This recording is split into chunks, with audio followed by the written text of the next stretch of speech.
आज के मुख्य समाचार। टॉप लिस्ट में नाम आने पर प्रधानाचार्य डॉक्टर भावना शर्मा का बयान। विकास और जनहित के मुद्दों पर चुनाव लड़ेगी कांग्रेस, विक्रमादित्य सिंह। 11 से 13 मई तक हिमाचल प्रदेश में फिर बारिश के आसार। धार्मिक आयोजन में गोलीबारी पर विवाद। जिला स्तरीय अंडर 19 क्रिकेट टीम चयन प्रक्रिया शुरू।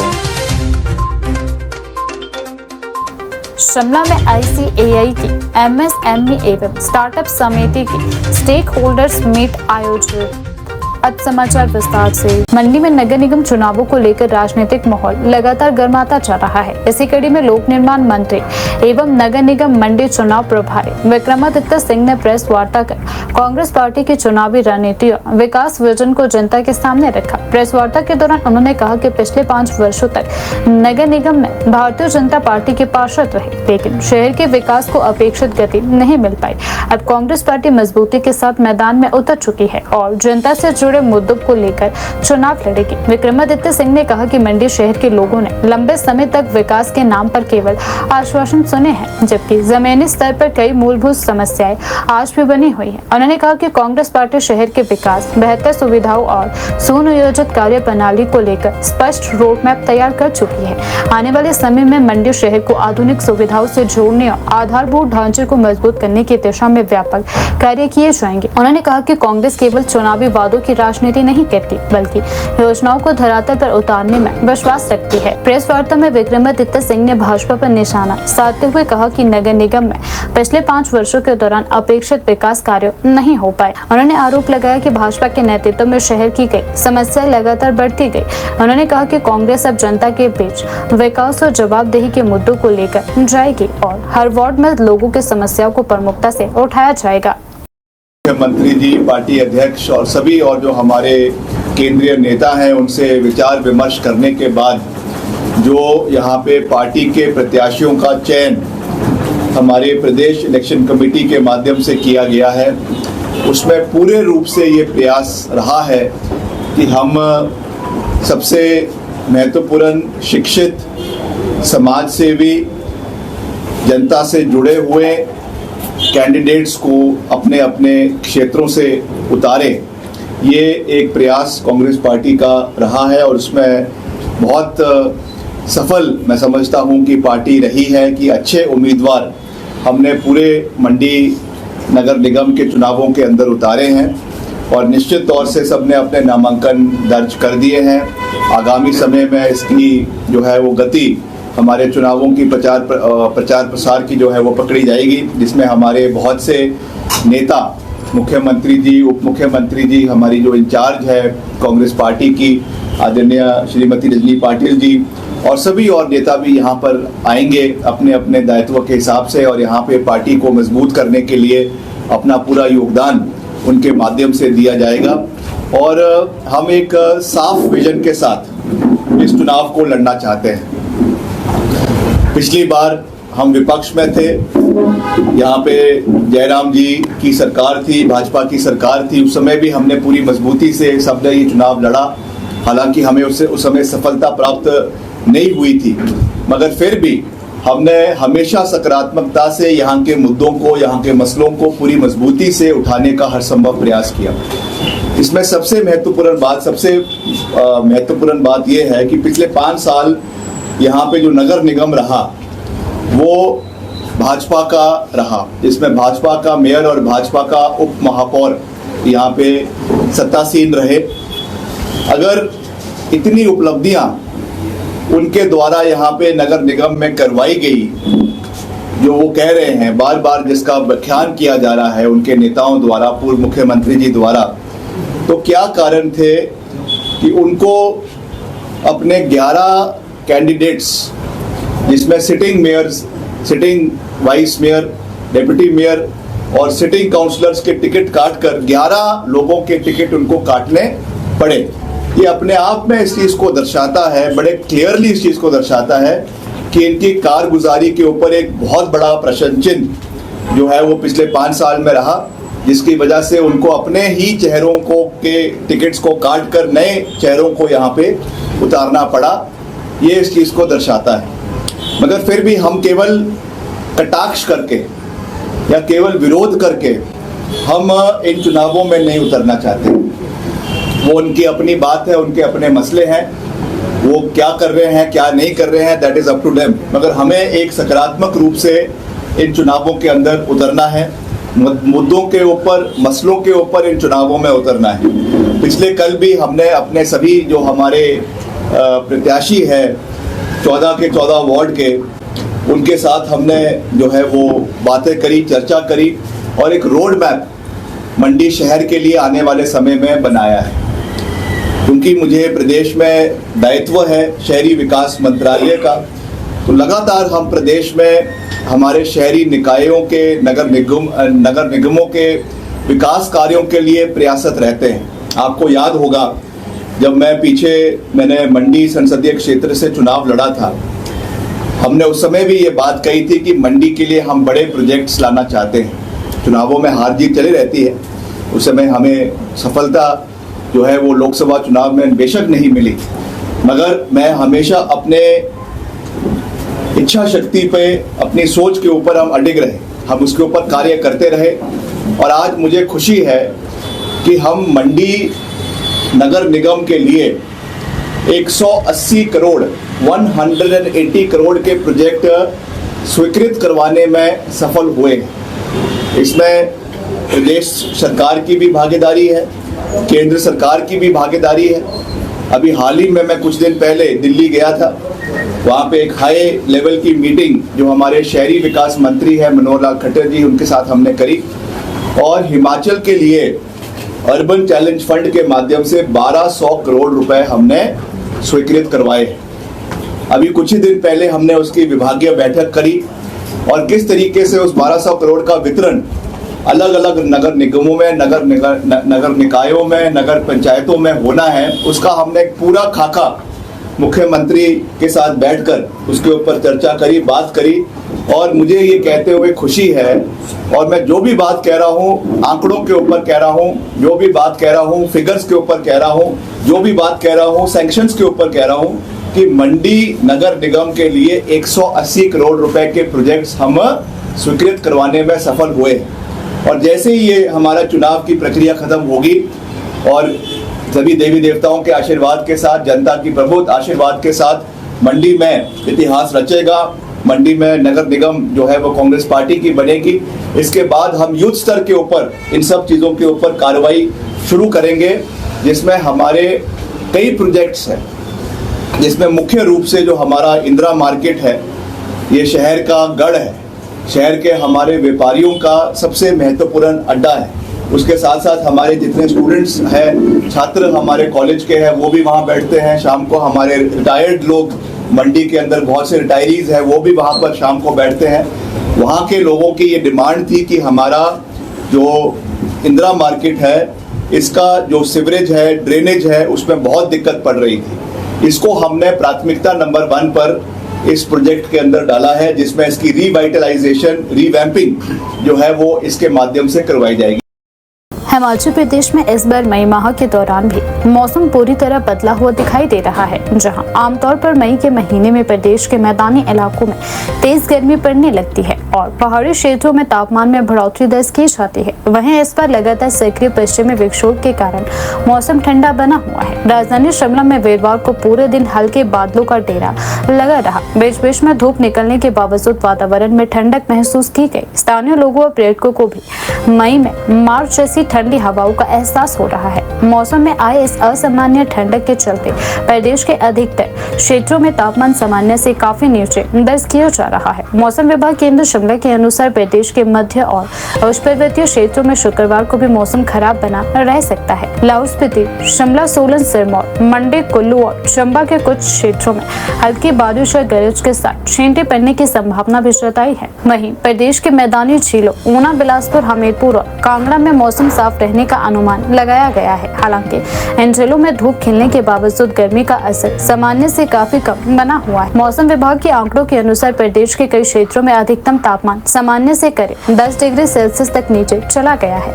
यह स्थिति किसानों, बागवानों और पर्यटन कारोबार से जुड़े लोगों के लिए चिंता का विषय बनती जा रही है। एक और जहां पर्यटक ठंडे मौसम का आनंद ले रहे हैं, वहीं दूसरी ओर लगातार बदलते मौसम से खेती और बागवानी प्रभावित हो रही है। कृषि विशेषज्ञों का कहना है कि लंबे समय तक ठंडा मौसम बने रहने और बार बार बारिश होने से फसलों की गुणवत्ता और उत्पादन पर असर पड़ सकता है। मौसम विभाग ने राहत भरी खबर भी दी है। विभाग के अनुसार 9 और 10 मई को पूरे हिमाचल प्रदेश में मौसम साफ बना रहेगा। इन 2 दिनों के दौरान धूप खिलने से लोगों को बारिश और ठंड से कुछ राहत मिलने की उम्मीद है, लेकिन यह राहत ज्यादा लंबी नहीं रहेगी।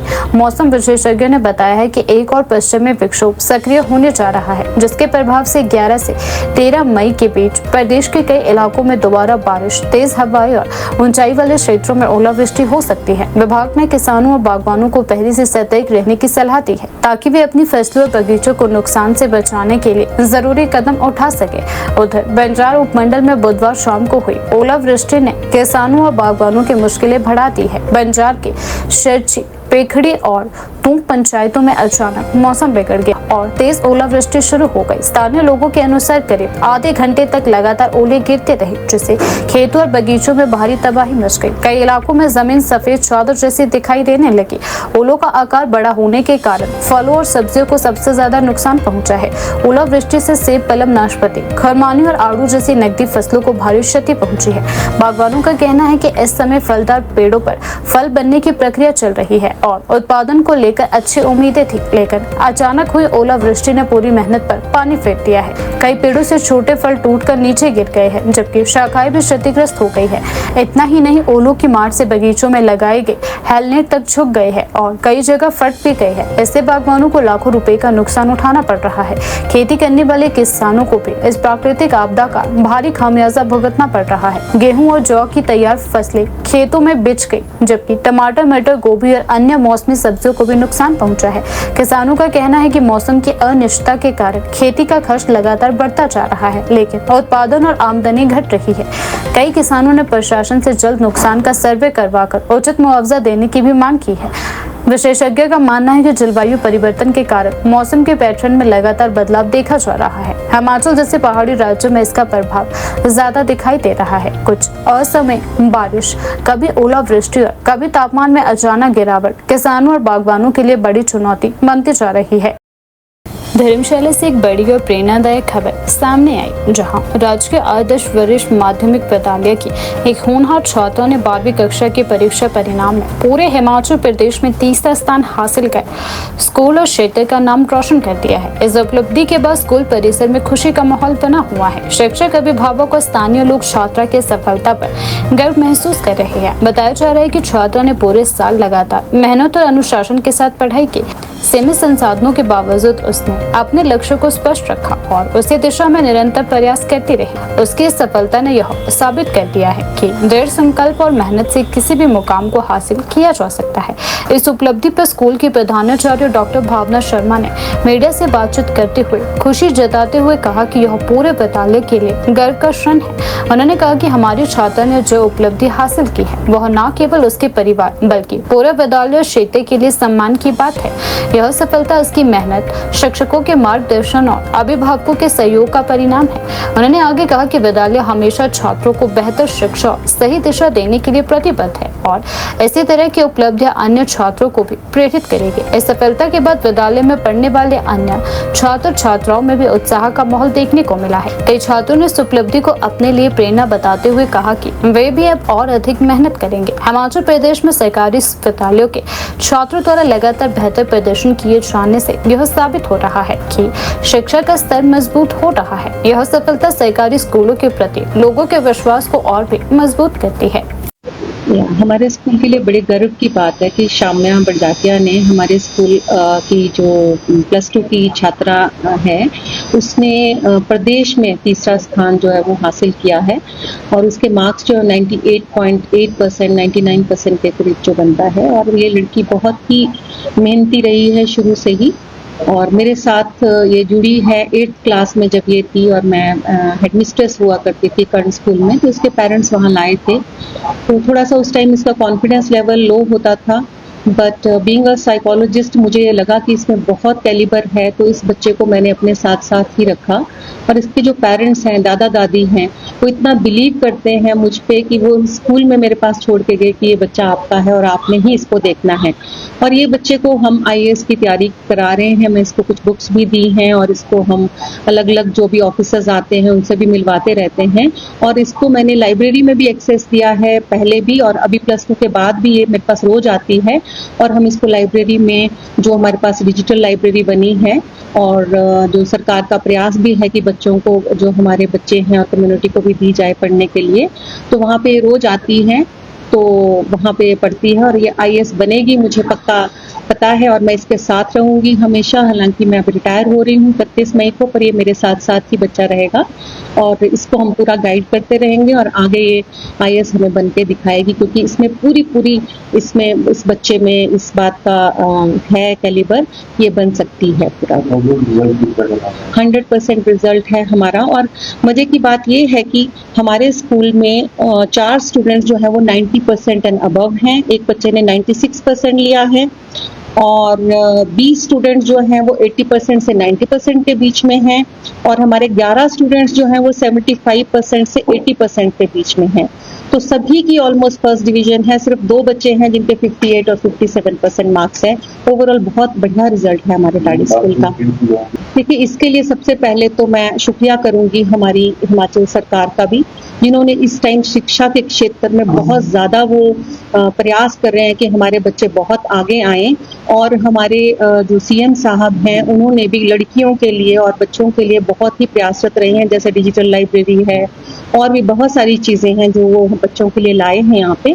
और हमारा शिक्षा बोर्ड, जो कि जल्दी एक तो रिजल्ट निकाल रहा है जिससे कि बच्चों को आगे पढ़ने का मौका मिले, और इस बार तो इतनी स्ट्रिक्टनेस, और जिससे कि जो सही बच्चे थे वही आगे आए हैं इस बार, क्योंकि कोई नकल, कहीं पे भी नकल जो है वो बिल्कुल भी रत्ती भर भी नकल के ऊपर बहुत ज़्यादा रोक थी, तो उनका भी बहुत। और हमारे जो सेक्रेटरी एजुकेशन है बहुत, और एजुकेशन मिनिस्टर, दोनों ही मिलकर एजुकेशन की फील्ड में इतना काम कर रहे हैं कि हमारे बच्चे क्यों नहीं आगे आएंगे और हम क्यों नहीं काम करेंगे। रोडू विधानसभा क्षेत्र के कुलगांव में धार्मिक देव अनुष्ठान के दौरान हुई गोलीबारी की घटना ने पूरे क्षेत्र को झकझोर कर रख दिया है। इस दर्दनाक घटना में एक महिला की मौत हो गई, जिससे 2 मासूम बच्चों के सिर से मां का साया उठ गया। घटना के बाद सामाजिक और धार्मिक संगठनों में भारी आक्रोश भी देखने को मिल रहा है। रविदास धर्म सभा के प्रदेशाध्यक्ष करमचंद भाटिया ने इस घटना की कड़े शब्दों में निंदा करते हुए कहा कि यह एक बेहद दुर्भाग्यपूर्ण और चिंताजनक विषय है। उन्होंने कहा कि धार्मिक आयोजनों में इस तरह की हिंसक घटनाएं समाज के लिए गंभीर खतरे का संकेत है और इससे प्रदेश की कानून व्यवस्था पर सवाल खड़े होते हैं। उन्होंने मृतक महिला के परिवार के प्रति गहरी संवेदना व्यक्त करते हुए कहा कि यह केवल एक परिवार की नहीं बल्कि पूरे समाज की क्षति है। करमचंद भाटिया ने प्रदेश सरकार पर निशाना साधते हुए कहा कि हिमाचल में कानून व्यवस्था पूरी तरह से चरमरा गया है। उन्होंने आरोप लगाया कि आए दिन हत्या, लूट, बलात्कार और अन्य आपराधिक घटनाएं सामने आ रही है, जिससे आम जनता में भय का माहौल बना हुआ है। उन्होंने मुख्यमंत्री से मांग की है कि प्रदेश के पुलिस महानिदेशक अशोक तिवारी को तुरंत पद से हटाया जाए ताकि कानून व्यवस्था को सुधारने के लिए सख्त कदम उठाए जा सके। पारंपरिक हथियारों को ले जाने और प्रदर्शन पर पूर्ण प्रतिबंध लगाने के लिए सख्त कानून बनाए जाए। उनका कहना है कि धार्मिक आस्था के नाम पर हथियारों का प्रदर्शन करना न केवल कानून के खिलाफ है बल्कि इससे हिंसा की घटनाओं को भी बढ़ावा मिलता है। सभी साथियों को मेरा प्रणाम। हिमाचल प्रदेश की राजधानी जिला शिमला के तहत रोडू विधानसभा क्षेत्र में जिस तरह ताज़ा तरीन घटना कुलगांव में, रोडू के विधानसभा क्षेत्र के कुलगांव में धार्मिक देवी देवता के देव समाज के धार्मिक अनुष्ठान में जिस तरह गोली चलाए जाने की घटित घटना सामने आई है और उसमें एक महिला की मृत्यु हो गई, और उस महिला की मृत्यु होने से उसके 2 छोटे छोटे बच्चों का साया उसके ऊपर से उठ गया। ये बहुत ही गंभीर चिंता का विषय है, बहुत ही दुर्भाग्य और शर्मनाक का विषय है। इसे कि जितनी भी शब्दों में घोर निंदा भर्त्सना तीखी की जाए कम है। हिमाचल में कानून व्यवस्था का पूरी तरह दिवाला निकल चुका है। लॉ एंड ऑर्डर पूरी तरह फेल है। लॉ एंड ऑर्डर पूरी तरह फेल है।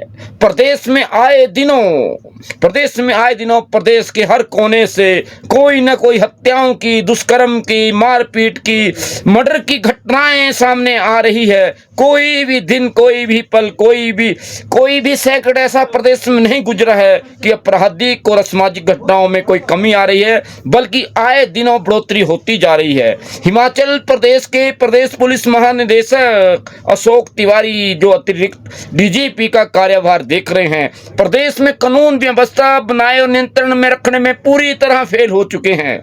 हिमाचल प्रदेश के माननीय मुख्यमंत्री सुखविंदर सिंह सुक्खू हिमाचल के अतिरिक्त डीजीपी का कार्यभार देख रहे अशोक तिवारी को तुरंत पद से हटाए और कोई स्थायी डीजीपी जो हिमाचल प्रदेश की परिस्थितियों को समझता है उसे लगाया जाए। आज प्रदेश में जिस तरह सामाजिक तत्वों के, गुंडागर्दियों के, बलात्कारियों के, दुष्मत करने वालों के हौसले बुलंद हो चुके हैं, जिससे प्रदेश में पूरी तरह दहशत का माहौल है और प्रदेश के लोग अपने आप को सुरक्षित महसूस कर रहे हैं। हिमाचल प्रदेश में महिलाएं सुरक्षित नहीं, और जिस तरह जो आज रोडू में घटना घटित हुई है एक महिला के साथ गोली चलाने की धार्मिक स्थान में, ये गंभीर चिंता का विषय है। इससे प्रदेश में दहशत का माहौल है। एक तरफ तो प्रदेश में भारत की राष्ट्रपति द्रौपदी मुर्मू जी का आगमन है, जिनका शहर में स्वागत है प्रदेश में, लेकिन दूसरी तरफ जिस तरह घटनाएं घटी है, इससे पहले भी ठियोग के लदारा मधान में जिस तरह अनुसूचित जाति के लोगों को जुनूनू में एक धार्मिक उत्सव में अनुष्ठान में जागरण में अलग बिठाकर अपमानित करने की घटनाएं सामने आई, गंभीर चिंता का विषय है। बावजूद इसके हिमाचल सरकार, प्रदेश का पुलिस प्रशासन कानून नहीं बनाए रखने में विफल हो रहे हैं। हिमाचल प्रदेश के माननीय मुख्यमंत्री जी को बार बार आग्रह कर रहे हैं कि ऐसे डीजीपी को हटाया जिसने अपने सुरक्षा के लिए, अपने ऐशोआराम के लिए भारी भरकम मार्शल का स्टाफ रखा है, भारी भरकम रील बनाने का स्टाफ रखा हुआ है, और दूसरी तरफ पुलिस थानों में, हिमाचल प्रदेश में पुलिस थानों में पुलिस जवानों का भारी अभाव है। ऊना में जिला स्तरीय अंडर 19 क्रिकेट टीम के गठन को लेकर ट्रायल प्रक्रिया शुरू हो चुकी है। क्रिकेट के प्रति युवाओं में बढ़ते उत्साह के बीच बड़ी संख्या में खिलाड़ियों ने चयन ट्रायल में भाग लेकर अपनी प्रतिभा का प्रदर्शन किया। जिला क्रिकेट संघ की ओर से आयोजित इस चयन प्रक्रिया में कुल 115 युवा खिलाड़ियों ने हिस्सा लिया। मैदान पर खिलाड़ियों के उत्साह, जोश और बेहतर प्रदर्शन से चयनकर्ताओं का ध्यान आकर्षित हुआ। ट्रायल के दौरान खिलाड़ियों की बल्लेबाजी, गेंदबाजी, फील्डिंग और फिटनेस को भी परखा गया। चयन समिति ने खिलाड़ियों के तकनीकी कौशल के साथ साथ उनके अनुशासन, खेल भावना, दबाव में प्रदर्शन करने की क्षमता का भी मूल्यांकन किया। सुबह से ही क्रिकेट मैदान में खिलाड़ियों की भीड़ देखने को मिली। युवा क्रिकेटर अपनी प्रतिभा दिखाने और जिला टीम में जगह बनाने के लिए पूरी मेहनत करते हुए नजर आए। जिला क्रिकेट संघ के पदाधिकारियों ने बताया कि ट्रायल प्रक्रिया पूरी तरह पारदर्शी तरीके से आयोजित की जा रही है ताकि योग्य और प्रतिभाशाली खिलाड़ियों को आगे बढ़ने का अवसर मिल सके। उन्होंने कहा कि जिन खिलाड़ियों का प्रदर्शन ट्रायल के दौरान बेहतर रहेगा उन्हें अगले चरण के लिए चुना जाएगा। चयनित खिलाड़ियों का कुछ दिनों का विशेष प्रशिक्षण शिविर भी लगाया जाएगा, जहां उन्हें अनुभवी कोचों की निगरानी में अभ्यास कराया जाएगा।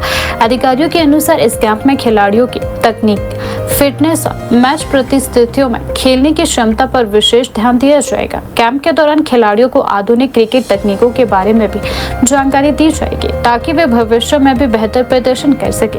इसके बाद अंतिम चयन प्रक्रिया के दौरान बेहतरीन खिलाड़ियों को जिला ऊना की अंडर 19 टीम में शामिल किया जाएगा। कोचों का कहना है कि इस बार कई नए और प्रतिभाशाली चेहरे ट्रायल में सामने आए हैं। ग्रामीण क्षेत्रों में बड़ी संख्या में खिलाड़ी पहुंचे जिन्होंने अपने प्रदर्शन से चयनकर्ताओं को प्रभावित किया। कई खिलाड़ियों ने शानदार बल्लेबाजी और तेज गेंदबाजी का प्रदर्शन कर अपनी दावेदारी मजबूत की। ट्रायल के दौरान खिलाड़ियों के अभिभावकों और खेल प्रेमियों की भी अच्छी खासी मौजूदगी रही।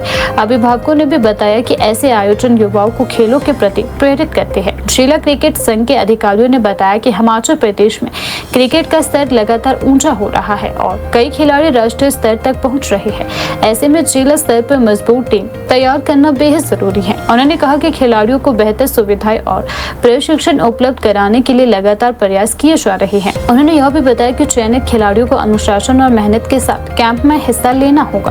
कैंप के प्रदर्शन के आधार पर ही अंतिम टीम तैयार की जाएगी, जो आने वाले राज्य स्तरीय मुकाबलों में जिला ऊना का प्रतिनिधित्व करेगी। युवा खिलाड़ियों में जिला टीम में चयन को लेकर खासा उत्साह भी देखने को मिल रहा है। जिला स्तरीय अंडर 19 क्रिकेट टीम चयन प्रक्रिया शुरू होने से क्षेत्र के खेल माहौल में भी नई ऊर्जा देखने को मिल रही है। आने वाले दिनों में कैंप और अंतिम चयन को लेकर खिलाड़ियों की मेहनत और प्रतिस्पर्धा और भी अधिक बढ़ने की संभावना है।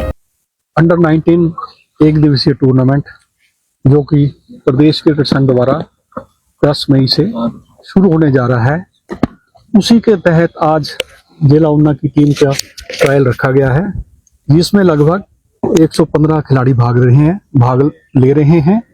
इसमें ये टूर्नामेंट 3 ग्राउंड, ऊना का इंदिरा ग्राउंड, अंतर अटल बिहारी वाजपेयी ग्राउंड और बिलासपुर में लोहनू ग्राउंड में आयोजित होगा। कैंप के दौरान, अपना ट्रायल के दौरान जो बच्चे सिलेक्ट होंगे उनका 10 दिवसीय कोचिंग कैंप लगेगा। उस कैंप में जो बच्चे की अच्छी परफॉर्मेंस होगी उसको जिला ऊना की टीम में जगह मिलेगी। राजधानी शिमला में ICAI की MSME एवं स्टार्टअप समिति की ओर से एक महत्वपूर्ण मीटअप का आयोजन किया गया। इस दौरान MSME सेक्टर, स्टार्टअप संस्कृति और वित्तीय पारदर्शिता को मजबूत करने को लेकर विस्तृत चर्चा की गई। कार्यक्रम के दौरान संस्थान के प्रतिनिधियों ने ICAI की राष्ट्रीय और अंतर्राष्ट्रीय स्तर पर बढ़ती भूमिका तथा विस्तार पर प्रकाश डाला। उन्होंने बताया कि हमारा मुख्यालय नई दिल्ली में स्थित है और वर्तमान में देश भर में संस्थान 186 शाखाएं कार्य कर रही है। इन शाखाओं के माध्यम से चार्ट एंड अकाउंटेंसी पेशे को मजबूत बनाने, छात्रों को मार्गदर्शन देने और वित्तीय क्षेत्र में पेशेवर सेवाएं उपलब्ध कराने का कार्य किया जा रहा है। प्रतिनिधियों ने बताया कि ICAI केवल भारत तक सीमित नहीं है, बल्कि अंतर्राष्ट्रीय स्तर पर भी अपनी मजबूत पहचान बना चुका है। दुनिया के विभिन्न देशों में संस्थान के 47 कार्यालय संचालित हो रहे हैं, जिनके माध्यम से वैश्विक स्तर पर पेशेवर गतिविधियों और संस्थान के कार्यों का विस्तार किया जा रहा है। उन्होंने कहा कि ICAI भारतीय चार्ट एंड अकाउंटेंसी प्रणाली को विश्व स्तर पर पहचान दिलाने में महत्वपूर्ण भूमिका निभा रहा है। उन्होंने बताया कि वर्तमान समय में संस्थान से लगभग 5.5 लाख सदस्य जुड़े हुए हैं, जो देश और विदेश में विभिन्न क्षेत्रों में अपनी सेवाएं भी दे रही है। उन्होंने जानकारी दी कि ICAI की शिक्षा प्रणाली वैश्विक स्तर पर एक समान मानकों पर आधारित है। दुनिया के विभिन्न हिस्सों में पढ़ने वाले छात्र संस्थान का एक ही सिलेबस पढ़ते हैं, जिससे पेशेवर गुणवत्ता और शिक्षा स्तर में समानता बनी हुई है। वर्तमान में करीब 12.5 लाख छात्र ICAI से जुड़े हुए हैं और चार्ट एंड अकाउंटेंसी की पढ़ाई कर रहे हैं। यह संख्या दर्शाती है कि युवाओं के बीच CA पेशे के प्रति आकर्षण लगातार बढ़ रहा है। नहीं है, हम सरकार के एक ऑटोनोमस बॉडी हैं जो अकाउंटिंग और ऑडिटिंग प्रोफेशन को पूरे कंट्री में रेगुलेट करता है। अब हमारा जो हेड ऑफिस है वो दिल्ली में है और हमारी 5 इंडिया में 5 हमारे रीजनल काउंसिल्स हैं, east, west, north, south and central. तो नॉर्थ का हमारा जो रीजनल काउंसिल है वो दिल्ली में है, सेंट्रल का जो रीजनल काउंसिल है वो हमारा कानपुर में है, ईस्ट का रीजनल काउंसिल हमारा कोलकाता में है, वेस्ट का रीजनल काउंसिल हमारा मुंबई में है और साउथ का रीजनल काउंसिल हमारा चेन्नई में है। तो एक हमारा हेड ऑफिस हो गया, 5 हमारे रीजनल काउंसिल हो गए और पूरे इंडिया में अभी हमारी 186 ब्रांचेस हैं।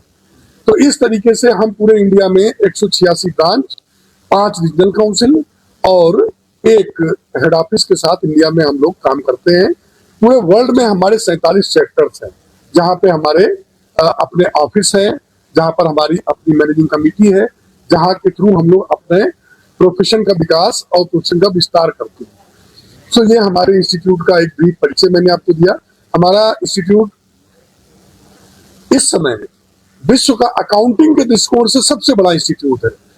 हम लोग करीब 5.5 लाख मेंबर, 5.5 लाख मेंबर करीब हैं और 12.5 लाख स्टूडेंट हैं। और आपको बताते हुए मैं बहुत गौरवान्वित महसूस कर रहा हूं कि हमारे स्टूडेंट्स, पूरे विश्व के स्टूडेंट्स एक ही सिलेबस पढ़ते हैं। हमारा सिलेबस अलग अलग नहीं है। ऑनरेबल सुप्रीम कोर्ट ने करीब 2 साल पहले एक वर्डिक्ट में हमारे इंस्टीट्यूट को प्रेज किया। उन्होंने कहा कि कोई भी संस्थान अगर एग्जामिनेशन सिस्टम के बारे में अच्छे से समझना चाहता है तो the institute of chartered accountants of India से समझे।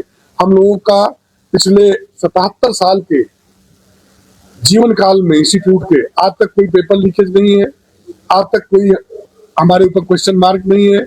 जितना भी आज तक एग्जाम हुआ उसको हम लोगों ने समुचित ट्रांसपेरेंट तरीके से कंडक्ट कराया है।